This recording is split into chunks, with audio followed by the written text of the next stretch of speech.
नाम जप की महिमा। रैदास जी की कहानी। रैदास जी के सामने एक कठौता रखा रहता था। वे अपना सारा कार्य उसी से करते थे और उसी से बड़ी बड़ी सिद्धियां प्रकट होती थी। ऐसा इसलिए था क्योंकि हर कार्य करते हुए उनका नाम जप चलता था। बड़े बड़े योगियों को आश्चर्यचकित कर देने वाली सिद्धियां उसी कठौते के जल से प्रकट होती थी। उनका मन निरंतर भगवदाकार रहता था। एक पंडित जी ने रैदास जी से कहा, अरे आप बड़े भक्त बनते हैं, कभी कभी तो गंगा नहाने चला करो। रैदास जी ने कहा, आपके पास तो समय है, आप रोज गंगा जी जाते हैं, मेरी तो इतनी सेवाएं हैं कि मुझे जाने को नहीं मिलता। क्या आप गंगा जी को यह 2 केले देकर मेरा प्रणाम कह सकते हैं? पंडित जी को बड़ा आश्चर्य हुआ कि मेरे कहने पर भी गंगा जी के दर्शन करने नहीं चलते और केले दे रहे हैं, न जाने कैसे भक्त हैं। पंडित जी केले लेकर गंगा जी गए। वहां स्नान करने के बाद उन्होंने कहा, गंगा जी, रैदास जी ने यह 2 केले आपके लिए भेजे हैं।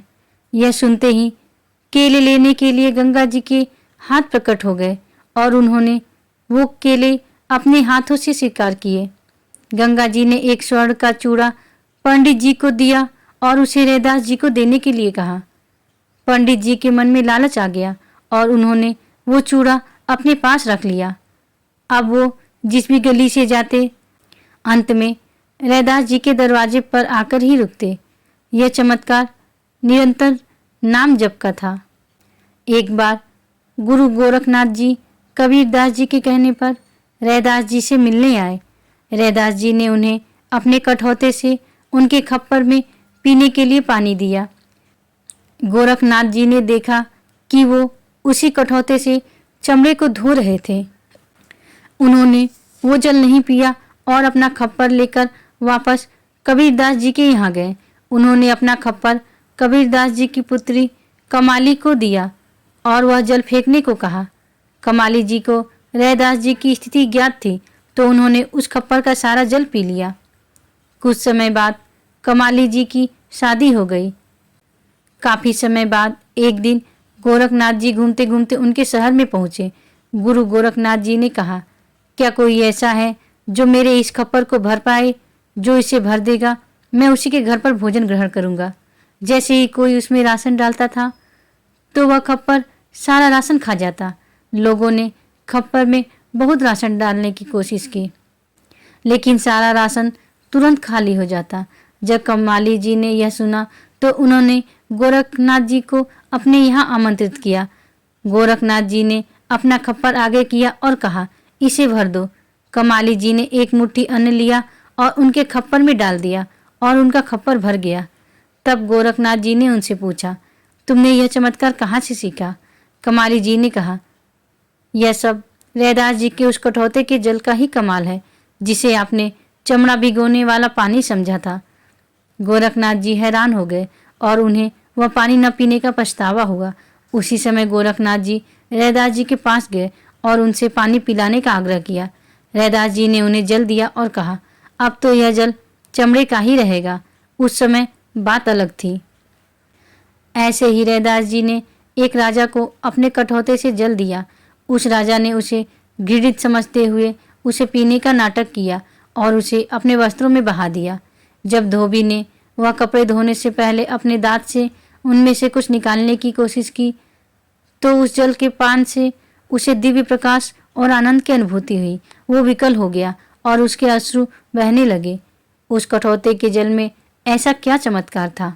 रैदास जी हर समय नाम जप करते हुए अपनी सारी सेवाएं करते थे, इसलिए वह कठौता दिव्य हो गया था।